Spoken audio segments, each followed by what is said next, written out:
ஏங்க, இவெல்லாம் ஒரு தாயாங்க? போயும் போயும் பெத்த பிள்ளை வயசுல இருக்க ஒரு பையன் கூட என்னெல்லாம் பண்ணக்கூடாதோ அவ்வளவு வேலையுமே பண்ணியிருக்காங்க. இத பார்த்த அந்த கணவர் என்ன பண்ணாருங்கிறது தான் இந்த வீடியோலயே ஹைலைட்டுங்க. சோ உண்மையா சொல்றேன், நம்ம நாடு எங்க போகுதுன்னே தெரியலங்க. அவ்வளத்துக்குள்ள கீழ்த்தனமாவும் கேவலமாவும் நிறைய சம்பவங்கள் நம்ம நாட்டுல நடந்துட்டு தான் இருக்கு. இது எங்க நடந்துச்சுன்னு நீங்க யோசிக்கலாம். வேற எங்கேயும் இல்ல, நம்ம தமிழ்நாட்டுல தூத்துக்குடியில நடந்த ஒரு உண்மை சம்பவங்க. நான் தப்பா எதுவும் பேசினா மன்னிச்சுக்கோங்க. ஏன்னா அந்த லெவலுக்கு ஒரு ஒரு விஷயம் நடந்துட்டு இருக்கு.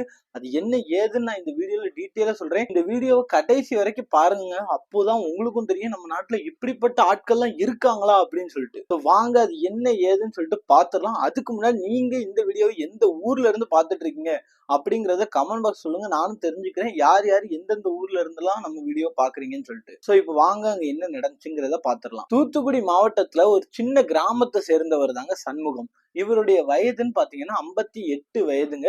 இவர் தொழில் என்ன தொழில்னு பாத்தீங்கன்னா இந்த மேல அடிப்பாங்க தெரியுமா, நையாண்டி மேளம். இந்த மேல அடிக்கிறது தான் தொழிலா வச்சிருக்காரு. இவருடைய தாத்தா அப்பா எல்லாருமே இந்த மேல அடிக்கதான் செய்வாங்க. சோ அவங்கள்ட்ட இருந்து அந்த தொழிலை கத்துக்கிட்டு இப்போ இந்த ஊருக்குள்ள அவர் ஒரு நல்ல ஒரு மேலக்காரரா இருக்காரு. நிறைய ஆர்டருக்கு போவாரு. நிறைய ஊர்கள்ல வந்து இவரை தான் கூப்பிடுவாங்களாம். அந்த லெவலுக்கு ஒரு நல்ல ஒரு நேர்த்தியான ஒரு கலைஞரா தாங்க இவர் இருந்திருக்காரு. இவருக்கு ஆல்ரெடி ஒரு கல்யாணம் ஆயிருக்கு. ஆனா ஆரம்பத்துல இருந்தே அந்த பொண்ணுக்கும் சரி, யாரு இந்த சண்முகமுடைய மனைவி இருக்காங்க தெரியுமா, அவருக்கும் சண்முகத்துக்கும் ஆரம்பத்துல இருந்தே ஒட்டலங்க. ஆனாலுமே அவங்களுக்கு வந்து 3 குழந்தைகளுங்க, 2 பசங்க ஒரு பொண்ணு. சோ இந்த 3 குழந்தைகள் பிறந்துட்டு நம்ம பொண்டாட்டி வந்து கொஞ்சம் கொஞ்சமா நம்ம அட்ஜஸ்ட் பண்ணி போயிடலாம்னு சொல்லி இவர் ஒரு ஒரு விஷயமாவும் அட்ஜஸ்ட் பண்ணி தான் போவாங்களாம். அவங்க வந்து இவரை போட்டு ரொம்ப கொடுமைப்படுத்த வராங்க. எப்படின்னா, நீ இன்னும் பணம் சம்பாதிச்சுட்டு வா, இல்லைன்னா நான் வேற ஏதாவது பாத்துக்குவேன், உன்னை விட்டுட்டு நான் போயிருவேன், அப்படி இப்படின்னு சொல்லி ரொம்பவுமே வந்து அவரை போட்டு டார்ச்சர் பண்ணிக்கிட்டே இருந்திருக்காங்க. இவரும் பொறுத்து பொறுத்து பார்த்திருக்காரு, என்னெல்லாமோ அட்ஜஸ்ட் பண்ணி பார்த்திருக்காரு. பட் அவங்களுக்கு வந்து சாட்டிஸ்ஃபே இல்லைங்க. உடனே என்ன பண்ணிட்டாங்கன்னா, உன் கூட பெத்த 3 பிள்ளைங்களையும் நீயே வச்சுக்கோ, இனிமே நான் உன் குடும்பத்து பக்கம் வரமாட்டேன், என்ன டைவர்ஸ் பண்ணிரு அப்படின்னு சொல்லி என்ன என்ன காரணம் சொல்லியிருக்காங்க. நீ இந்த மேல அடிச்சுட்டு வந்து அதை வச்சு என்னாலலாம் குடும்பத்தை ஓட்ட முடியாது, அந்த காசுலாம் எனக்கு பத்தாது அப்படின்னு சொல்லி சண்முகத்துக்கு வந்து டைவர்ஸ் கொடுத்துருக்காங்க. இப்போ சண்முகம் தன்னுடைய 3 பிள்ளைங்க, 3மே சின்ன பிள்ளைங்களா இருந்திருக்கு அந்த டைம்ல. 2 ஆம்பளை பசங்க, ஒரு பொம்பளை பிள்ளை. ஸோ இதுக்கப்புறம் என்னன்னா, கண்டிப்பா 2வது ஒரு துணை நம்மளுக்கு தேவை, நம்ம பிள்ளைங்களை பாத்துக்கிறதுக்காக தேவை அப்படின்னு சொல்லி நிறைய இடத்துல துணை தேடுறாருங்க 2வது மனம் முடிக்கிறதுக்காக. அப்போதான் மாரியம்மாள் அப்படிங்கிற ஒரு பொண்ணை வந்து இவங்களுக்கு கட்டி வைக்கிறாங்க. அந்த மாரியம்மாள் உண்மையாலுமே ஒரு நல்ல கேரக்டர். என்னன்னா, அவங்க வந்து சண்முகத்து கூட அனுசரிச்சு போறதா இருக்கட்டும், அவங்க 2 பேருக்கும் வாழ்க்கை அந்த அளவுக்கு செட் ஆகி ரொம்பவுமே ஸ்மூத்தா போயிருக்கு. இந்த 3 குழந்தைகள் இருக்காங்களாங்க, சண்முகத்தோட முதல் மனைவியோட குழந்தைகள். யாருங்க இந்த காலத்துல எல்லாம் முதல் மனைவி குழந்தைகள் எல்லாம் பாப்பாங்க, யோசிச்சு பாருங்க. ஆனா இந்த மாரியம்மா வந்து இந்த 3 பிள்ளைங்களையுமே தாம் பிள்ளை மாதிரி எடுத்து வளர்த்துருக்குங்க. அது போக இவங்க 2 பேருமே சேர்ந்து இந்த 3 பிள்ளைங்களையும் நல்லா வளர்த்துருக்காங்க. இது போக மாரியம்மா இருக்காங்க தெரியுமா, அவங்கள கல்யாணம் பண்ணதுக்கு அப்புறமே சண்முகத்துக்கு ஒரு 2 குழந்தைங்களுங்க. யாரெல்லாம் பாத்தீங்கன்னா, ஒரு பொம்பளை பிள்ளை, ஒரு ஆம்பளை பிள்ளை. அப்போ மொத்தம் 5 குழந்தைகள் அவங்க வீட்டுல இருக்கு. இந்த 5 பேரையுமே ரொம்பவுமே நல்லா படிக்க வச்சு ஈக்குவலா எல்லாத்துக்கும் பாசம் காட்டி அவ்வளவு நல்லபடியா வளர்த்துருக்காங்க இந்த மாரியம்மாலும் சண்முகமும் சேர்ந்து. சோ இப்படியே இவங்க வாழ்க்கையானது ரொம்ப நல்லா போகுதுங்க. பல வருஷங்கள் ஆகுது. இப்போ அந்த குழந்தைகள் எல்லாமே நல்லா படிச்சு எடுத்து நல்ல பெரிய பிள்ளைங்களாயிட்டு எல்லாத்துக்கும் வரிசையா கல்யாணம் முடிச்சு எல்லாரையுமே செட்டில் பண்ணிட்டாங்க.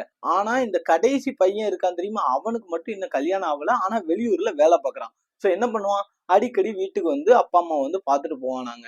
சோ இதுக்கப்புறம் என்னன்னா, இந்த கல்யாணம் ஆகி செட்டில் பண்ணி விட்டுருக்காங்க தெரியுமா, இவங்க எல்லாருமே அங்க உள்ள பக்கத்து பக்கத்து ஊர்ல தாங்க வசிச்சு வந்திருக்காங்களாம்.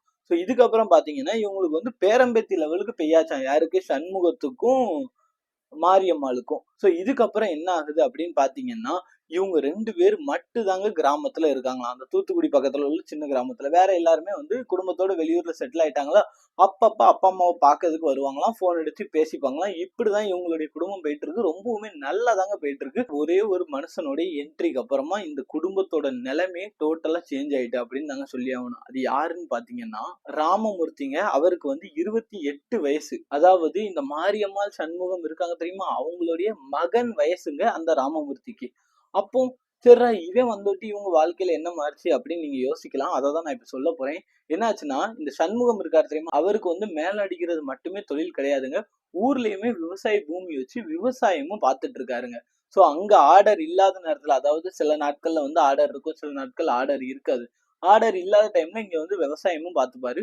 இப்படிதான் வந்து சண்முகம் வந்து தன்னுடைய குடும்பத்தை ரன் பண்ணிட்டு இருக்காருங்க. இப்போ இந்த ராமமூர்த்தி யாருன்னு பாத்தீங்கன்னா, சண்முகத்துடைய கிராமத்துல ஒரு வீட்டுல இருக்காரு தெரியுமா சண்முகம். அந்த வீட்டுக்கு ஆப்போசிட்ல ஒரு எம்ப்டி லேண்டுங்க. இந்த எம்ப்டி லேண்டோடைய ஓனர் தான் வந்து ராமமூர்த்தி. இவருடைய அப்பாவும் அம்மாவும் ஆக்சிடென்ட்ல இறந்துட்டாங்க. சோ இவருக்கு வந்து யாருமே கிடையாது. ஆனா இவருக்கும் வந்து கல்யாண வயசு ஆயிட்டுல 28 வயசு ஆயிட்டு. இவருக்கு வந்து கல்யாணம் பண்ணணும். பட் வீடு கட்டிட்டு தான் கல்யாணம் பண்ணணும் அப்படின்னு ஒரு குறிக்கோள்ல இருக்காராங்க. சோ அதனால ஆப்போசிட்ல லேண்ட் இருக்கு தெரியுமா, அங்க வந்து வீடு கட்டுறதுக்காக அங்க வாராருங்க. அங்க வீடு கட்டுற பணியையும் ஸ்டார்ட் பண்ணிட்டாரு. சோ இதுக்கப்புறம் ஆப்போசிட்ல தானே சண்முகத்தோட வீடு இருக்கு. அப்போ சண்முகத்தோட வீட்டுக்கு இவர் தண்ணி கேட்டு போயிருக்காங்க. அங்கதான் இந்த ராமமூர்த்தி மாரியம்மாளை வந்து பாக்குறாங்க. அதாவது என்னது 58 வயது உள்ள மாரியம்மாள் அவங்கள வந்து பாக்குறாங்க. அப்ப அந்த மாரியம்மாள்கிட்ட வந்து தண்ணி கேக்குறாங்க. 2 பேரும் அப்படி பேசிக்கிறாங்க. அடிக்கடி இவர் வந்து வந்து ஒரு ஒரு விஷயம் கேட்கறதா இருக்கட்டும், சும்மா 2 பேரும் பேசுறதா இருக்கட்டும். ஏன்னா சண்முகம் வந்து ஏதாவது ஆர்டருக்கு போயிருவாரு, அடிக்கடி தோட்டத்துக்கு போயிருவாரு. அவர் வீட்டுல இருக்கிறது ரேர் தான். ஏன்னா அந்த காலத்து ஆட்கள் நீங்க பாத்தீங்கன்னா காலையிலே கிளம்பிட்டாங்கன்னா சாயங்காலம் தான் வீட்டுக்கு வருவாங்க. சும்மா வீட்டுல எல்லாம் இருக்கவே மாட்டாங்க. அது உங்களுக்கே நல்லாவே தெரியும். சோ அந்த மாதிரிதான் சண்முகமும் வந்து இருந்திருக்காருங்க. சோ இதுக்கப்புறம் என்ன ஆயிருக்கு அப்படின்னு பாத்தீங்கன்னா, இந்த ஆளு தொடர்ந்து வந்து வந்து நல்லா மாரியம்மா கூட ரொம்பவுமே க்ளோஸ் ஆகி நல்லா பேசியிருக்காங்க. இந்த மாரியம்மாவுமே இவங்க கூட நல்லாவே பேசியிருக்காங்க. இப்போ என்ன ஆயிருக்குன்னா, மாரியம்மாளுக்கு ஆல்ரெடி பேரம்பேத்தி லெவலுக்கு இருக்காங்க. இப்போ 58 வயசு பேரம்பேத்தியே இருக்காங்க. ஆனா இந்த 28 வயது ராமமூர்த்தி இருக்காரு தெரியுமா, அவர் மேல ஒரு ஆசைங்க. இவனை எப்படியாவது நம்ம ஒரு தடவையாவது இவன் கூட நம்ம ஒண்ணா இருக்கணும் அப்படிங்கிற மாதிரி ஒரு இன்டென்ஷன்ல நிறைய விஷயம் பழகியிருக்காங்க. இந்த ராமமூர்த்திக்கும் தெரியுது தன்னுடைய அம்மா வயசுல இருக்கிற இந்த மாரியம்மாக்கு நம்ம மேல இன்ட்ரெஸ்ட்னு சொல்லி. ஆனா அவனும் தெரிஞ்சுக்கிட்டு என்ன தெரியுமா பண்ணியிருக்கான், அதுக்கு ஏத்த மாதிரி பண்ணியிருக்கான். இதுக்கப்புறம் 2 பேருக்குமே வந்து தெரிஞ்சு போச்சு. 2 பேருக்கும் ஒவ்வொருத்தங்களுக்கு மேல ஒவ்வொருத்தங்க பிடிச்சு போச்சுன்னு சொல்லிட்டு, இதுக்கப்புறம் தான் யாருமே நினைச்சு கூட பார்க்க முடியாத கேவலமான விஷயங்கள் பண்றாங்க. என்னன்னு பாத்தீங்கன்னா, இந்த ராமமூர்த்தியும் மாரியம்மாளும் கள்ள உறவுல ஈடுபட ஆரம்பிக்கிறாங்க. அதாவது எப்படின்னா, இந்த சண்முகம் வந்து எங்கேயாவது ஆர்டர் போயிருவாரு, இல்ல தோட்டத்துக்கு போயிருவாரு தெரியுமா, அந்த மாதிரி நேரத்துல ஃபுல்லா இந்த ராமமூர்த்தி வந்து மாரியம்மாவோட வீட்டுக்கு போய் அங்க போய் 2 பேருமே தகாத உறவுல வந்து ஈடுபட்டுட்டு வந்திருக்காங்க. பட் என்னதான் இருந்தாலும் இந்த ராமமூர்த்திய பத்தி ஊருக்குள்ள யார்கிட்ட கேட்டாலுமே அவர் ரொம்ப நல்லவரு அப்படின்னு தான் சொல்லுவாங்களா. ஏன்னா அவர் நிறைய பேருக்கு ஹெல்ப் பண்ணுவாராம். அந்த மாதிரி நிறைய விஷயங்கள் பண்றதுனால இந்த பையன் ரொம்ப நல்ல பையன் அப்படின்னு சொல்லிதான் அந்த ஊருக்குள்ள எல்லாருமே சொல்லுவாங்களாங்க.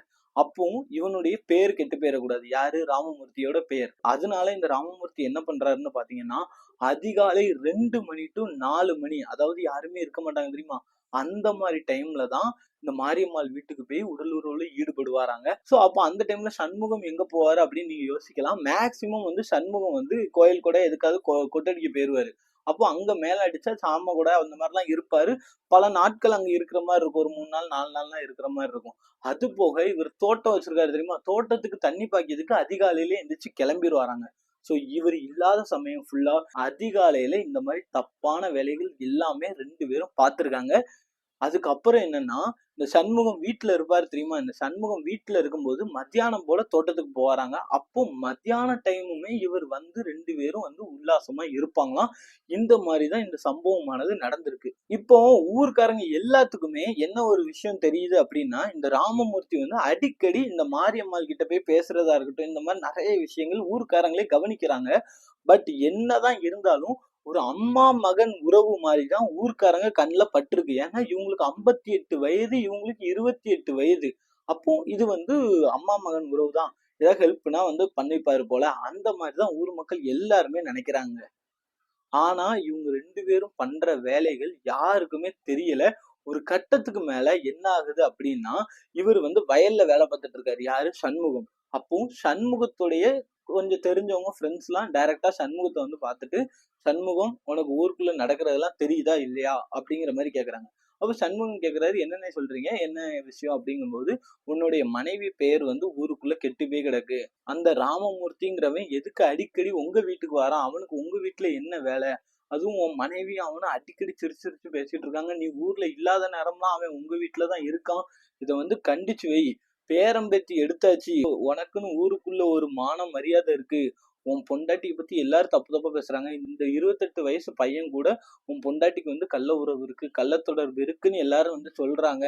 அந்த மாதிரிதான் உன் பொண்டாட்டியும் நடந்துக்கிறா, அவளை கண்டிச்சு வை. 58 வயசுல இவளுக்கு என்ன இந்த வேலையெல்லாம் கேட்க வேண்டியது இருக்கு, அப்படி இப்படின்னு சொல்லி நல்லா வந்து சண்முகத்துக்கிட்ட வந்து சொல்லிட்டாங்க. இதை கேட்ட சண்முகத்துக்கு செம்மையா கோவம் வருது. என்னடா இப்படி சொல்றாங்களா அப்படின்னு சொல்லிட்டு தன்னுடைய மனைவியை வந்து திட்டலாம் அப்படிங்கிற மாதிரி தாங்க போறாரு. பட் எதுவுமே அன்னைக்கு சொல்லல. ஏன்னா அவருடைய மனைவியை வந்து சண்முகத்துக்கு ரொம்பவுமே பிடிக்குங்க. ஏன்னா முதல் மனைவி அவ்வளத்துக்குள்ள கொடுமைப்படுத்தி டார்ச்சர் பண்ணாலுமே இந்த 2வது மனைவி இருக்காங்க தெரியுமா, அவங்க எந்த ஒரு இதுவுமே பண்ணாம தன்னுடைய குழந்தைகளை கூட அவங்க குழந்தையா வளர்த்துருக்காங்க. அப்படி இப்படின்னால இவருக்கு வந்து அவங்க மேல ரொம்பவுமே அன்பு உண்டா, அதட்டி கூட பேச மாட்டாராங்க. அந்த அளவுக்கு பாசமா தான் இருப்பாராம். இன்னொன்னு இவர் வயல்ல போய் வேலை பார்ப்பாரு தெரியுமா, இப்போ இந்த மாரியம்மாவை கூட வயலுக்கு விட மாட்டாராம். வயல்ல வந்து கூட இவ வேலை பார்க்க கூடாது அப்படின்னு யோசிக்கிறவர் தாங்க சண்முகம். அது போக இவங்க வீட்டு வேலை மட்டும் தான் பார்ப்பாங்களாம் மாரியம்மா. வேற எந்த வேலை எதுவுமே பார்க்க விட மாட்டாராம். ஏன்னா அந்த லெவலுக்கு அந்த மாதிரிதான் மாரியம்மாவும் இருந்திருக்காங்க. அவங்களையும் நம்ம தப்பு சொல்ல முடியாது. அவங்களுமே வந்து தான் குழந்தையா வந்து இவருடைய முததர குழந்தைகள் எல்லாத்தையுமே எடுத்து வளர்த்திருக்காங்க. அதெல்லாம் வந்து நம்ம தப்பு சொல்லவே முடியாது. சோ இந்த மாதிரி அவங்க கிட்ட திட்டத்துக்குன்னு இவருக்கு தோணலைங்க. இதுக்கு அப்புறமும் நிறைய பேர் காதுபட பேசுறாங்க. அது போக இவர் வீட்டுக்கு வரும்போதும் அந்த ராமமூர்த்தி வீட்டை விட்டு வெளியே வந்திருக்காருங்க. சோ இதெல்லாம் திரும்ப திரும்ப பார்த்தோட்டி ஒரு நாள் போய் அவங்க மனைவி கிட்ட சண்டை போடுறாரு. அம்மா நீ என்னம்மா நினைச்சிட்டு இருக்க, இந்த மாதிரி உனக்கும் அந்த ராமமூர்த்திக்கும் என்ன இது, அவன் ஏன் அடிக்கடி நம்ம வீட்டுக்கு வந்துட்டு இருக்கான், இந்த மாதிரி எல்லாம் பண்ணிட்டு இருக்காத, ஊருக்குள்ள உங்க பேர் எவ்வளவு நாரி போய் கிடக்கு தெரியுமா, இப்படி எல்லாம் பண்ணாத, எனக்குன்னு ஒரு மானம் இருக்கு அப்படி இப்படின்னு சொல்லி பயங்கரமா திட்டு விடுறாருங்க. அப்போ இந்த மாரியம்மாள் என்ன சொல்றாங்கன்னா, ஏங்க இந்த வயசுலயாங்க போய் சந்தேகப்படுவீங்க, நான் 58 வயசுங்க, அந்த பையன் வந்து என்னுடைய பையன் வயசுங்க அவனுக்கு, அவனை கூட போய் சந்தேகப்படுவீங்களாங்க அப்படி இப்படின்னு சொல்லி லைட்டா ஆக்டிங் கண்ணீர்லாம் விட்டாங்க. அதுக்கப்புறம் என்னன்னா அந்த பையன் வந்து ஆப்போசிட்ல வீடு கட்டுறான். அப்போ நம்ம தான் ஆப்போசிட்ல இருக்கிறோம், என்ன உதவினாலும் நம்மள்ட்ட தான் கேட்பான். ஏதாவது ஒரு உதவி கேட்பான், வீட்டுல ஏதாவது பொருள் இருக்கா, ஏதாவது லேடர் கீட்டர் இருந்தா கேட்பான். அது போக வந்து அடிக்கடி தண்ணி கேட்பான். இந்த மாதிரிலாம் நான் கொடுப்பேன். நாளை பின்ன அவன் ஆப்போசிட்ல வீடு கட்டி வந்துட்டாலும் நம்ம தான் ஆப்போசிட்ல இருக்கோம். நம்மளுக்கு என்ன ஒரு உதவி, என்ன ஒரு எமர்ஜென்சினாலும் அவன் தான் வரப்போறான். அதனால தானங்க நான் பண்ணிட்டு இருக்கேன். இதை போய் இவ்வளவு கேவலமா நினைச்சிட்டீங்களாங்க அப்படின்னு சொல்லி இவரையே நம்ப வச்சுட்டாங்க அந்த மாரியம்மாள். யார, சண்முகத்தையே. சோ இதுக்கப்புறம் சண்முகம் வந்து ஐயோ நம்ம இப்படி நினைச்சிட்டோமோ, நம்ம பொண்டாட்டியை தப்பா நினைச்சிட்டோமோ அப்படின்னு சொல்லிட்டு கொஞ்ச நாள் அப்படியே இருக்காருங்க. ஆனாலுமே இந்த மாரியம்மாள் இருக்காங்க தெரியுமா, அவங்களுக்கு சண்முகத்துக்கு ஆல்ரெடி சந்தேகம் வந்துட்டு மாரியம்மாளுக்கு தெரியும். ஆனாலும் கண்டுக்கவே இல்லைங்க. இவங்க 2 பேரும், யாரு, மாரியம்மாளும் அந்த ராமமூர்த்தியும் தினம் தினம் உடல் உறவுல ஈடுபட்டுக்கிட்டே தாங்க இருக்காங்களாம். சோ இதுக்கப்புறம் இந்த சண்முகத்துக்கு வந்து பொறுக்க முடியலைங்க. எப்படியாவது ஆதாரத்தோட நிரூபிக்கணும்னு சொல்லிட்டு என்ன பண்றாங்கன்னா, ஊருக்குள்ள ஃபுல்லா போய் சொல்றாருங்க, என் பொண்டாட்டி என்னைய வந்து ஏமாத்துறா, இந்த ஆப்போசிட்ல இருக்கிற சண்முகத்துக்கும் அவளுக்கும் தொடர்பு இருக்கு அப்படி இப்படின்னு சொல்லி ஊர்க்காரங்கள்ட்ட போய் சண்முகமே போய் அழுறாருங்க. அப்போ ஊர்க்காரங்க வந்துட்டு, சண்முகம் இப்படிலாம் தப்பா நினைக்காத, அவங்க 2 பேரும் அம்மா பையன் உறவு மாதிரிதான் இருக்காங்க, நீ அதெல்லாம் தப்பா நினைக்காதன்னு சொல்லி ஊருக்காரங்க எல்லாருமே சண்முகத்துக்கு தான் அட்வைஸ் பண்றாங்களாம். இது போக எல்லாருமே சண்முகத்தை தான் தப்பு சொல்றாங்களா, நீ அந்த பிள்ளைய சந்தேகப்படுற அப்படி இப்படின்னு சொல்லி. ஆனா சண்முகத்துக்கு வந்து கன்ஃபார்மா தெரிஞ்சு போச்சு இவங்க 2 பேரும் உறவுல இருக்காங்கன்னு சொல்லிட்டு.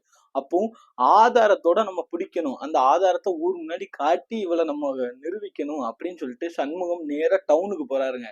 டவுனுக்கு போயிட்டு 3 ஸ்மார்ட் போன் வாங்குறாங்க. எதுக்காகன்னா இவங்க 2 பேரும் உல்லாசமா இருக்கும்போது அதை வீடியோ எடுத்து அதை நம்ம வந்து ஊர் மக்களுக்கு காட்டிடலாம் அப்படின்னு சொல்லிட்டு முடிவு பண்றதுக்காக தான் இவர் வந்து ஸ்மார்ட் போன் வாங்கிட்டு வந்திருக்காரு. கோணிச்சாக்கு இருக்கும் தெரியுமா, அந்த கோணிச்சாக்குல மாதிரி வச்சு அப்படி அப்பமெல்லாம் அவருக்கு அந்த ட்ரைபாட் எல்லாம் இருக்குமா அதெல்லாம் தெரியாது பாத்தீங்களா, கோணிச்சாக்குல வச்சுட்டாருங்க. அதாவது எங்கெல்லாம்னா வீட்டுக்கு வெளியே, வீட்டுக்கு உள்ள, வேற அந்த பெட்ரூம்ல ஜன்னல் இருக்கும் தெரியுமா அந்த இடத்துல 3 இடத்துலயுமே இவர் கேமரா ஃபிட் பண்ணிட்டாரு. சோ இதுக்கப்புறம் வயல் வேலையெல்லாம் முடிச்சுட்டு இவர் வந்து வாராருங்க. வீட்டுக்கு வந்து அந்த 3 போனையுமே மாரியம்மாளுக்கு தெரியாம எடுத்து பாக்குறாரு. அதுல பார்த்தா வெளி உள்ள போன் இருக்கு தெரியுமா, அதுல வந்து இவர் உள்ள வாராரு. உள்ள இருக்க போன்லயும் தெரியுறாரு. அந்த ஜன்னல்ல இருக்க போன்ல பார்த்தா இவங்க 2 பேரும் ஒரு ரண கொடூரமான நிலைமையில அப்படியே அந்த நிர்வாணமா, எவ்வளவு கேவலமா ஒரு புருஷன் தன்னுடைய பொண்டாட்டிய பார்க்க கூடாதோ அவ்வளவு கேவலமா அவங்க 2 பேரும் அதை பண்ணிட்டு இருக்காங்க. அதை வந்து அப்படியே பாத்துக்கிறாருங்க போன்ல. இதை பார்த்து அவருக்கு கோபம், டென்ஷன் எதுவும் கண்ட்ரோல் பண்ண முடியல. பட் அவர் வந்து பொறுமையா இருந்தாரு. என்னன்னா மறுநாள் நம்ம வந்து இதை கண்டிப்பா ஊர் மக்களுக்கு தெரியப்படுத்தியே ஆகணும், அது வரைக்கும் அமைதியா தான் இருக்கணும். இப்போ நம்ம இவள்கிட்ட வந்து இதை ஆதாரத்தை காட்டினா இவ ஏதாவது பண்ணிருவா அப்படின்னு சொல்லிட்டு இவர் வந்து அமைதியா இருக்காருங்க. அன்னைக்கு நைட் ஆகுது. அன்னைக்கு நைட்டு படுக்கிறாரு. யார் பக்கத்துல, மாரியம்மாள் பக்கத்துல தான் படுக்கிறாரு. மாரியம்மாள் கிட்ட சொல்றாரு, அம்மா நான் காலையிலேயே எந்திரிச்சு நான் வந்து தோட்டத்துக்கு போயிருவேன் சரியா அப்படிங்கிறாரு. ஒரு கட்டத்துல இவருக்கு வந்து டென்ஷன் ஆகுதுங்க. அவர் பக்கத்துல படுக்கிறதுக்கே இவருக்கு வந்து அவ்வளவு அருவருப்பா இருக்கு அந்த மாதிரி ஒரு வீடியோ பார்த்தோட்டி. சோ உடனே என்ன பண்றாரு, விறுவிறுன்னு எந்திரிச்சு பக்கத்து ரூம்ல போய் படுத்துட்டாருங்க. பக்கத்து ரூம்ல போய் படுத்தோட்டி கொஞ்ச நேரம் கழிச்சு மாரியம்மாள் முழிச்சு பாக்குறாங்க, தன்னுடைய கணவரை காணும். அப்போ கணவர் வந்து எங்க வயலுக்கு போயிட்டாரு அப்படிங்கிற மாதிரி மாரியம்மாள் நினைச்சிட்டாங்க. நினைச்சுக்கிட்டு என்ன பண்றாங்கன்னா, ஆப்போசிட் வீட்டுல இருக்கிற ராமமூர்த்திக்கு வந்து போன் அடிக்கிறாங்க. ஏன்னா ராமமூர்த்தி வீடு எல்லாமே கட்டி அங்கேயே செட்டில் ஆயிட்டாரு. சோ இதனாலேயே 2 பேருக்கும் நல்ல வசதி. 10 நிமிஷம் சண்முகம் வெளியே போனா கூட இந்த ராமமூர்த்தி உடனே வீட்டுக்குள்ள வந்து என்னென்ன பண்ணுமோ பண்ணிடுவாரு போல. அந்த மாதிரிதான் வந்து ஆப்போசிட்ல வீடு இருந்தோட்டி இவங்களுக்கு வசதியா போச்சு. அப்ப இவங்க டக்குன்னு கால் பண்றாங்க, என் புருஷன் வந்து வயலுக்கு போயிட்டான் அப்படிங்கிற மாதிரி கால் பண்றாங்க. பட் இவர் பக்கத்து ரூம்ல தூங்கிட்டு இருக்கிறது இவங்களுக்கே தெரியாது. இவரும் வந்து இந்த மாதிரி மனைவி பண்ணுவா, நம்ம கையும் காலுமா பிடிக்கணும்னு நினைச்செல்லாம் இவர் பக்கத்து ரூம்ல தூங்கல. இவர் கேஷுவலா தான் எந்திரிச்சு பக்கத்து ரூம்ல போய் தூங்க போயிருக்காரு. சோ அந்த டைம்ல ராமமூர்த்தியை உள்ள கூப்பிட்டு வந்து ராமமூர்த்தியும் இந்த மாரியம்மாளும் சேர்ந்து கேவலமான உறவுல வந்து ஈடுபட்டுட்டு இருக்காங்க. அப்ப என்ன ஆகுது அப்படின்னு பாத்தீங்கன்னா, இவருக்கு வந்து சவுண்டு கேக்குது. யாருக்கு? சண்முகத்துக்கு. என்னடா ஏதோ வித்தியாசமான சவுண்ட் எல்லாம் கேக்குது, யாரோ கத்துற மாதிரி சவுண்டு கேக்குது, ஏதோ 2 பேரும் பேசுற மாதிரி சவுண்டு கேக்குது, அதுவும் ஒரு ஆம்பளை பேசுற மாதிரி சவுண்டு கேக்குது, என்னடா இது அப்படின்னு சொல்லிட்டு இவர் அப்படியே எந்திக்கிறாருங்க. எந்திரிச்சு பார்த்தா ரூம் பூட்டி கிடக்கு. ரூமுக்குள்ள இருந்து சத்தம் வந்துட்டு இருக்கு. ஒரு ஆம்பளையோட குரலும் மாரியம்மாவோட குரலும். அப்போ இவர் டக்குன்னு அந்த ஜன்னலை லேசா ஓபன் பண்ணி பாக்குறாரு. அந்த இடத்துல 58 வயது மாரியம்மாளும் இந்த 28 வயது ராமமூர்த்தியும் சேர்ந்து நிர்வாணமா உடலுறவு பண்ணிட்டு இருக்காங்க. இத பார்த்து அவருக்கு அப்படியே ரத்தம்லாம் கொதிக்க ஆரம்பிச்சிட்டுங்க. ஏன்னா இவளை வந்து நம்ம நாளைக்குதான் சாட்சியோட மாட்டி விடணும்னு நினைச்சோம். இப்ப நம்ம வீட்டுக்குள்ள இருக்கோம். ஆனா நம்ம இருக்கும் போதே இவ இப்படி பண்றாளுன்னு சொல்லி இவருக்கு அந்த டென்ஷன், கோவம் எதையும் வந்து கண்ட்ரோல் பண்ண முடியல. உடனே என்ன பண்றாரு, நேரா விறுவிறுன்னு போயிட்டு இந்த ஸ்டோர் ரூம் மாதிரி வச்சிருக்காரு. எதுக்குன்னா இந்த விவசாய பொருட்கள்லாம் வந்து வச்சுக்கிறதுக்காக மம்முட்டி, அருவா கிருவா அப்படி இப்படின்னு எல்லாமே இருக்கும்.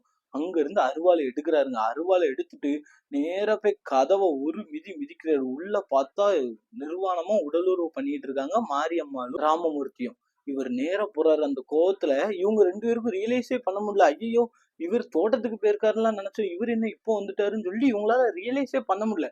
அந்த ரியலைஸ் கூட பண்ண டைம் கொடுக்காம அந்த இடத்துலயே 2 பேரையுமே சரமாரியா வெட்டுறாருங்க. யாரு? சண்முகம்.